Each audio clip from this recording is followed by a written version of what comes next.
Assalamualaikum warahmatullahi wabarakatuh. Perkenalkan, nama saya Fajar Nur Aisyah dari Prodi Psikologi Islam.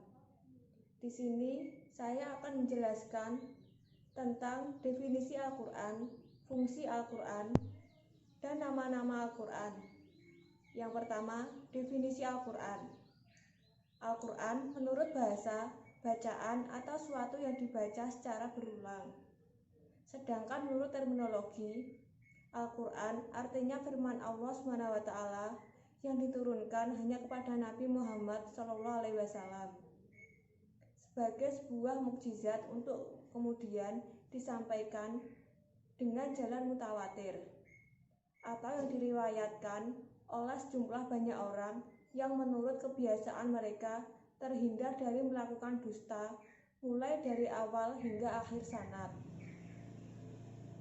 Sedangkan menurut syariat Islam, bacaan Al-Quran dinilai sebagai salah satu ibadah kepada Allah SWT.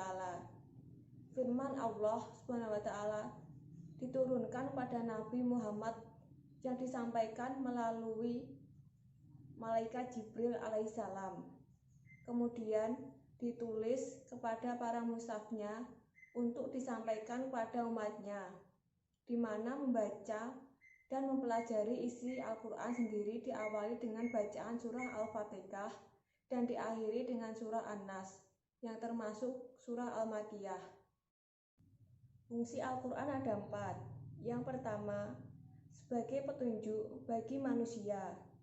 Hal ini dijelaskan dalam surat Al-Baqarah juz 2 ayat 185 dan surah Al-Fussilat ayat 44 yang menyatakan bahwa Al-Quran diturunkan kepada manusia sebagai petunjuk bagi umat manusia.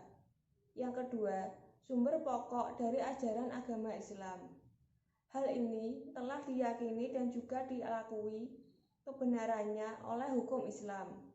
Ajaran dalam Al-Quran meliputi persoalan tentang kemanusiaan secara umum seperti halnya mengenai ibadah, hukum, dan ekonomi, serta pengetahuan dan juga seni. Yang ketiga, peringatan dan pelajaran bagi manusia.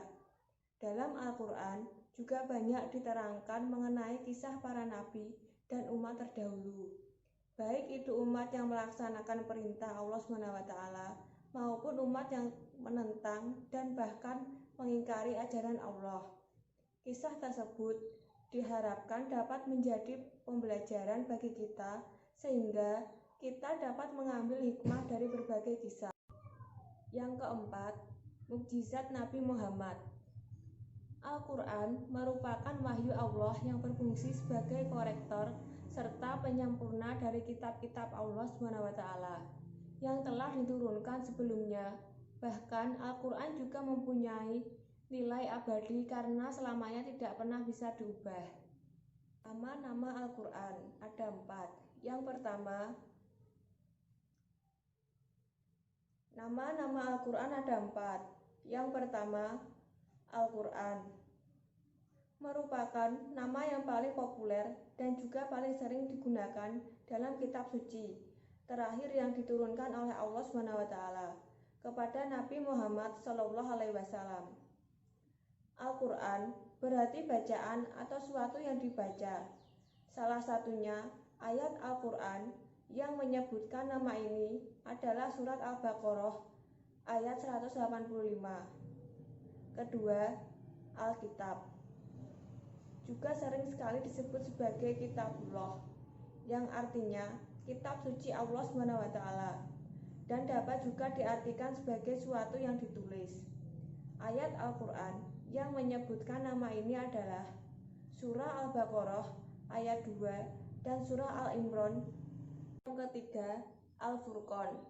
Al-Furqan berarti pembeda yang mempunyai maksud bahwa mukjizat Nabi Muhammad SAW ini merupakan suatu pembeda bagi nama yang hak dan mana yang batil, atau mana yang baik dan mana yang buruk.